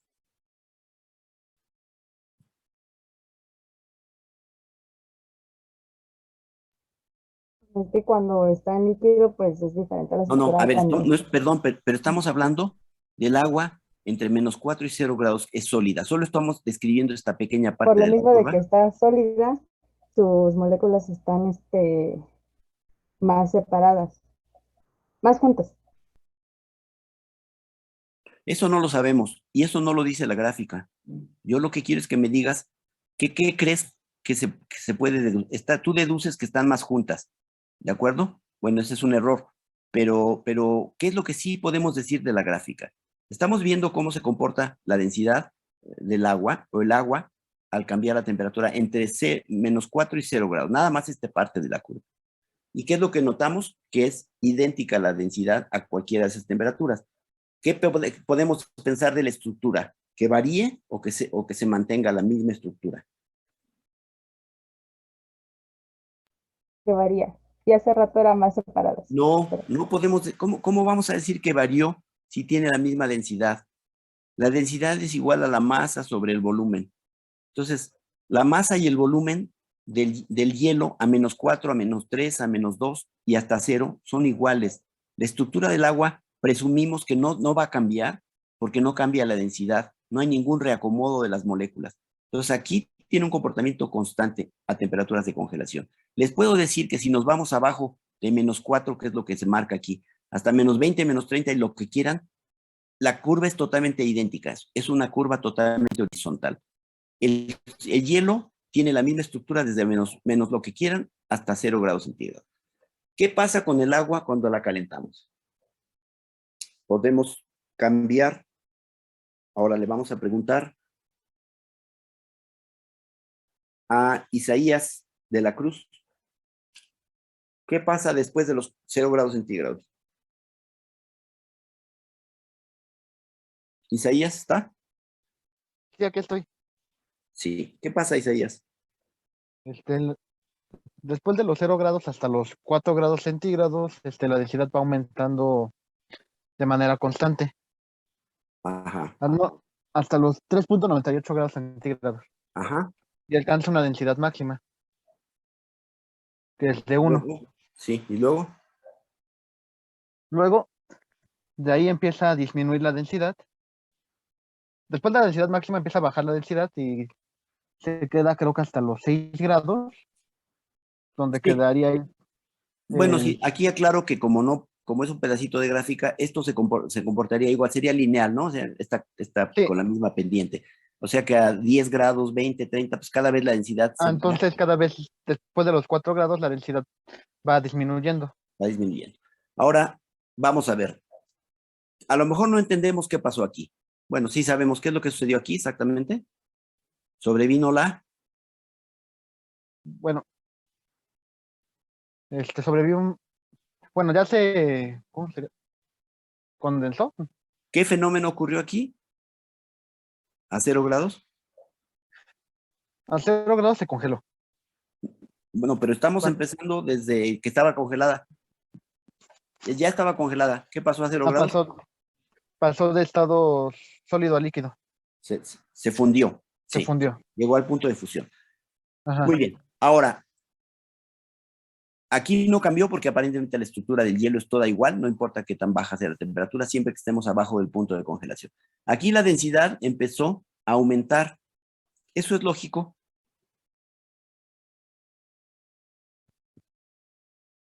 Sí, porque empieza a haber mayor grado de desorden. Cuando aumentamos la temperatura, ¿qué pasa con el volumen? Esto ya lo puede contestar cualquiera, ya noté a Isaías. ¿Qué pasa cuando aumentamos la temperatura con el volumen? El volumen aumenta. Y si aumenta el volumen, ¿qué pasa con la densidad? Disminuye. ¿Y qué pasa aquí? Ahí aumenta y... ¿Se está comportando o no raro el agua?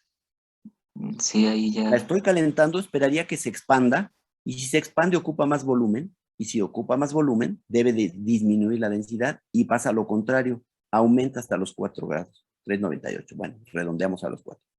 Es un comportamiento anómalo. ¿Qué pasa después de los 4 grados? Compañero, no sé si ya habías participado, pero continúa. Pues recupera la tendencia. Ahora sí tiene una tendencia lógica, que mientras más caliento, más se expande, más se alejan las moléculas y menos densa. Entonces, de aquí hasta la ebullición va a pasar exactamente lo mismo. Va a continuar con esa misma pendiente hasta que, o no sé si la mismísima pendiente todo el tiempo, pero siempre va a irse reduciendo la densidad. Entonces pasó algo raro aquí. El agua se comportó extraña en este intervalo entre 0 y 4 grados centígrados. ¿De acuerdo? Aquí lo vamos a dejar como un misterio sin resolver. Y luego vamos a hablar de qué pasó. ¿De acuerdo? Muy bien. Ya anoté la participación de Isaías. Bueno, entonces el agua, todo lo que sabemos es que tiene una gran cohesión. Eso lo hemos visto todo el tiempo. Aquí, esto que está pasando aquí todavía no lo entendemos muy bien, pero sí nos dimos cuenta que el hielo es menos denso que el agua. Aquí está el hielo abajo del agua. Hablo a 25 grados o a 4 grados. Todavía en este intervalo aquí no se ve muy bien. 4 grados. Pero a 0 grados el hielo es menos denso que el agua. Aquí coexisten agua y hielo y el agua es más densa que el hielo. Por eso el hielo flota. Bueno, muy bien. Ahora, ¿es normal que el hielo flote? Fíjense, yo algún tiempo estuve en el almacén del departamento de química y tuve la oportunidad de ver muchos reactivos. Yo los ordenaba y me di cuenta de que cuando ven un frasco de alguna sustancia que está en su punto de fusión, o sea, estarán de acuerdo conmigo en que algunas sustancias a temperatura ambiente pueden estar cercanos a su punto de fusión, ¿no? Cuando eso ocurre, resulta que cualquier líquido de estos que están en su punto de fusión a temperatura ambiente tiene el sólido. Si hay líquido y sólido, el sólido se va a ir al fondo y el líquido va a quedar flotando. Eso es lo que pasa con casi cualquier sustancia, prácticamente con cualquiera. Con el agua no. El agua cuando se congela flota en lugar de hundirse. Por eso es muy marciana. Flota en lugar de hundirse. Es un comportamiento muy raro. Ustedes me van a decir, ¿qué me importa que el agua flote? Pues importa mucho desde el punto de vista biológico y vamos a ver por qué. Muy bien. Entonces no se les olvide que cualquier sólido con su líquido respectivo tiende a hundirse, pero el agua no. El sólido del agua, que es el hielo, es menos denso que el agua y va a flotar. De la cohesión del agua ya habíamos visto, y esa tiene que ver, por ejemplo, con un fenómeno. Vamos a cambiar de fenómeno, ya no es un fenómeno térmico, sino un fenómeno de tensión superficial. ¿Recuerdan lo que es la tensión superficial? Ustedes como bacteriólogos hagan una buena definición, empiecen con la palabra clave, mágica.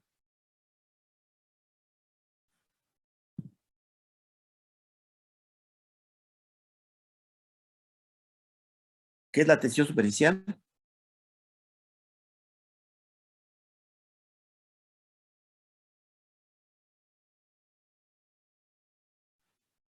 No me digan que no lo vieron en fisicoquímica. Pues es un fenómeno, ¿no? Que evita que, por ejemplo, el mosquito se hunda. La tensión superficial no es un fenómeno.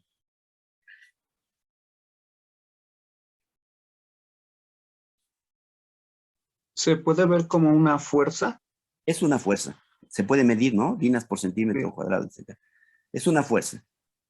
Es una fuerza que se observa ¿dónde?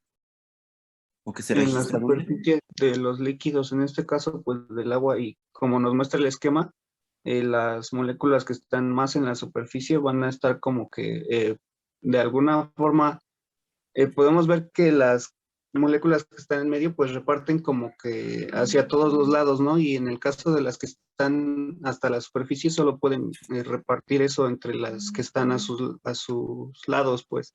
Muy bien, Y está eso muy es lo bien que explicado. Desafortunadamente ya te había notado, pero está bien explicado. Muy bien. Entonces, es lo que observamos en cualquier líquido, pero en el agua, estamos hablando de ella ahorita. Las moléculas del agua que están en el seno del líquido, todas estas, tienen interacciones hacia de forma radial, hacia todas las moléculas que las rodean. Luego vamos a ver que son 4 puentes de hidrógeno los que establecen. Entonces, 4 puentes de hidrógeno. Las de la superficie interaccionan con las de abajo, con las de al lado, pero no interaccionan con el aire, o interaccionan muy poco, porque el aire tiene muy pocas moléculas, ¿no? Si hay por ahí moléculas, bueno, pues interaccionarán con el agua necesariamente, porque todo átomo puede interaccionar con todo otro átomo. Eso es un dogma. Cualquier átomo puede interaccionar con otro átomo por interacciones de Van der Waals, donde los núcleos de uno atraen los electrones del otro y viceversa. Que esa interacción sea fuerte o no y que dé un enlace, eso es diferente. Pero todos ellos interaccionan en alguna medida. Pero el agua aquí arriba interacciona hacia abajo, hacia los lados, pero no interacciona mucho hacia la superficie porque casi no hay moléculas. Entonces, eso quiere decir que digamos que hay alguna serie de fuerzas residuales que tiene el agua y que se van a reflejar como una tensión, como una cohesión mayor de estas moléculas que la que tienen estas mismas en el seno del líquido. Y se pueden notar muy bien los famosos experimentos clásicos. Diríamos que las moléculas de la superficie están como más rígidas, están como formando una membrana. Y aquí se puede ver esta membrana, es tan notoria que este insecto puede caminar sobre el agua sin mojarse, sin ningún problema. Está deformando ese como agua, parece como si fuera un plástico, ¿no? La superficie del agua está deformando. Entonces el agua tiene una enorme tensión superficial, muy, muy alta. Ahorita vamos a ver los datos. Y eso tiene mucha importancia biológica. Todo lo que les estoy diciendo tiene importancia biológica. No son nada más divertimentos que estamos aquí platicando de cosas curiosas de la física, pues sí, pero tiene todo implicaciones biológicas bien interesantes. Vamos a la siguiente. Entonces definieron muy bien la tensión superficial. Aquí están los datos. Tensión superficial. Vamos a comparar el agua con otros líquidos comunes. Acetona, benceno, tetracloruro de carbono, tolueno, metano, etc. ¿Dónde está el agua? Muy arriba. Cualquier líquido común que se les ocurra, orgánicos, por supuesto, va a ser mucho menos, tener menos tensión superficial que el agua. ¿Qué nos está diciendo otra vez esto? Que el agua tiene una tremenda cohesión. Tiene mayor cohesión que todos los demás. Podemos poner un clip sobre el agua, los insectos pueden caminar gracias a esa tensión superficial, que se puede medir también en dinas por centímetro cuadrado. Pero ¿qué efecto importante tiene biológicamente que la tensión superficial del agua sea alta? Bueno, pues cuando ponemos unos tubos convencionales, el volumen del agua asciende exactamente igual. Pero cuando ponemos tubos capilares, el agua asciende mucho más. Mientras más angosto el capilar, más asciende el agua, que tiene afinidad, se agarra de las paredes, digamos, del líquido. El vidrio es un silicato, es muy polar, igual que el agua. Y entonces la tensión superficial jala las moléculas hacia arriba. Entonces voy a leer este textito, porque aquí están los argumentos. La capilaridad es el ascenso del líquido en tubos muy delgados. Cuando se coloca en agua un tubo de vidrio de diámetro pequeño o capilar, el agua se eleva dentro del tubo. Las fuerzas adhesivas entre el líquido y las paredes del tubo tienden a aumentar el área superficial del líquido. La tensión superficial del líquido tiende a reducir el área, por consiguiente, impulsa el ascenso del líquido. La capilaridad ayuda al agua y a los nutrientes minerales disueltos, por ejemplo, en el suelo, a ascender por los sistemas conductores de las plantas. Vean un ejemplo. Si el tubo capilar tiene 3 micras de diámetro, que es bastante gordo para un tubo capilar de las plantas, si tiene 3 micras de diámetro, eso permite que el agua ascienda a 10 metros. Evidentemente, tubos capilares más angostos, el agua va a ascender mucho más. ¿Cuánto tiene que ascender en un árbol? Pues a veces son cientos de metros, ¿verdad? Entonces, el diámetro capilar provoca el ascenso y eso ayuda a la irrigación, al flujo del agua y con los iones que lleva disueltos hacia las partes altas de las plantas. ¿De acuerdo? Entonces, es una propiedad muy importante del agua y otra vez es una propiedad muy especial porque ningún líquido se le parece. Ya casi vamos a terminar. No, todavía tenemos unos minutitos. Bueno, aquí vemos un poco de la cohesión del agua. Estos ejemplos son muy interesantes porque son de la vida diaria, son ejemplos de todos los días. Aquí, por ejemplo, tenemos un leñador que va a cortar un árbol. Va a cortar el árbol, coge el hacha y aplica presión sobre el árbol a su fuerza y el hacha se le tiende a soltar. ¿Qué hace el leñador para que no se le suelte el agua? El hacha. ¿Qué hace el leñador? Ahí se ve lo que está haciendo el leñador.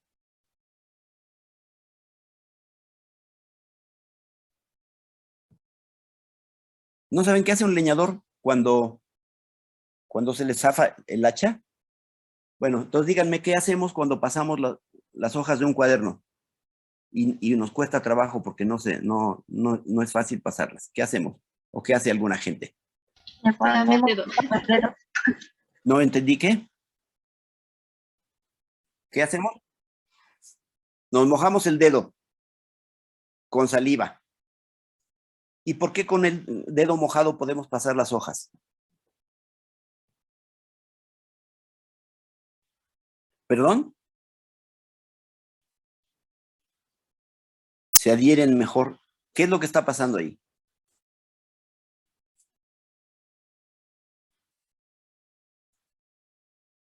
¿De qué está hecho el dedo? La superficie del dedo, la piel, de proteínas. ¿Las proteínas tienen afinidad por el agua? Sí. ¿De qué está hecho el papel? De celulosa. De celulosa. Entonces, las proteínas de la piel las estamos mojando, estamos poniendo en contacto con el papel y se van a formar puentes de hidrógeno entre las moléculas de agua, va a formarse una pequeña capa de agua entre el dedo y el papel y va a haber también interacciones polares entre en la celulosa y el agua, y entre las proteínas y el agua. Y eso es lo que va a hacer que la hoja se adhiera y la podamos pasar. ¿Qué es lo que hace un leñador cuando está cortando el árbol y se le zafa el hacha? Se escupe la mano y coge el hacha y eso le permite que se adhiera mejor. O un gimnasta cuando está en la barra, para que no se resbale, también se pone agua. Bueno, se pone brea y cosas por el estilo. La brea mantiene al agua más adherida, evita que se evapore tanto. Entonces, aquí otra vez estamos provocando la cohesión entre las proteínas de la mano y la celulosa de la madera a través de capas de agua. Entonces el agua, ese es el poder tremendo que tiene de unión, o sea, la cohesión que tiene. Y la vemos aquí también. Fíjense, cuando tenemos dos placas de vidrio, como se ve arriba, esas placas de vidrio no las podemos separar fácilmente. ¿Sí se han fijado en eso? Es muy difícil separar dos placas de vidrio de la manera que está marcado aquí con estas flechas. Una mano en la placa de arriba y una mano en la de abajo. Es muy difícil separarlas. Cualquier persona que se dedique a negocio de vidrios sabe perfectamente que nunca deben de dejar vidrios uno sobre del otro, sobre todo si llueve, porque entonces va a ser tan difícil separarlos que a lo mejor se van a romper antes que separarse. Eso es muy difícil de hacer. Pero ¿qué sí podemos hacer? Con las mismas placas que están con agua en medio, podemos empujar la placa de arriba y deslizarla. ¿Por qué no podemos hacerlo de arriba y por qué sí podemos hacer lo que aquí está en medio?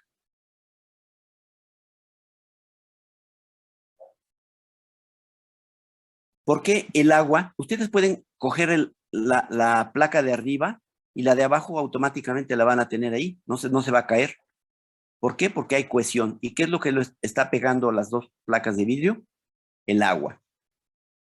¿Por qué sí podemos deslizar esto y no podemos separarlo de esta manera? ¿Por qué están adheridas las placas al vidrio? El agua a las placas, quiero decir, y los vidrios a través del agua, por las interacciones polares que tiene el agua con los silicatos, ¿verdad? Con el vidrio. Ajá. ¿Y por qué no podemos separar así y sí podemos separar así?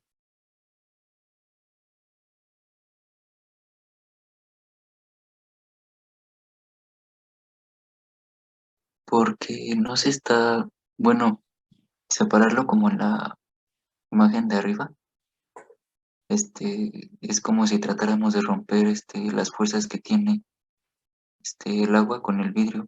¿Qué diferencia hay en las fuerzas aquí? Cuando trato de separarlas aquí y acá.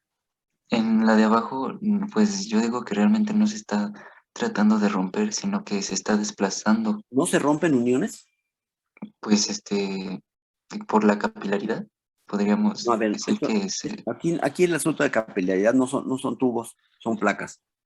Igual hay capilaridad, sí, de acuerdo. Pero a ver, el argumento es otro. ¿Por qué puedo hacer esto y no esto otro? Tiene que ver con las fuerzas. Estabas hablando de las fuerzas. Estamos hablando de las fuerzas que adhieren a las dos placas de vidrio, ¿verdad? Y son fuerzas a través del agua. Son interacciones entre el agua y el vidrio, entre el agua y el agua, porque aquí hay una capa. Esta capa no es de una molécula de agua, son muchas moléculas de agua formando una delgada capa e interaccionando con la otra placa. ¿Por qué aquí sí, aquí no y aquí sí? ¿Cuál es la diferencia?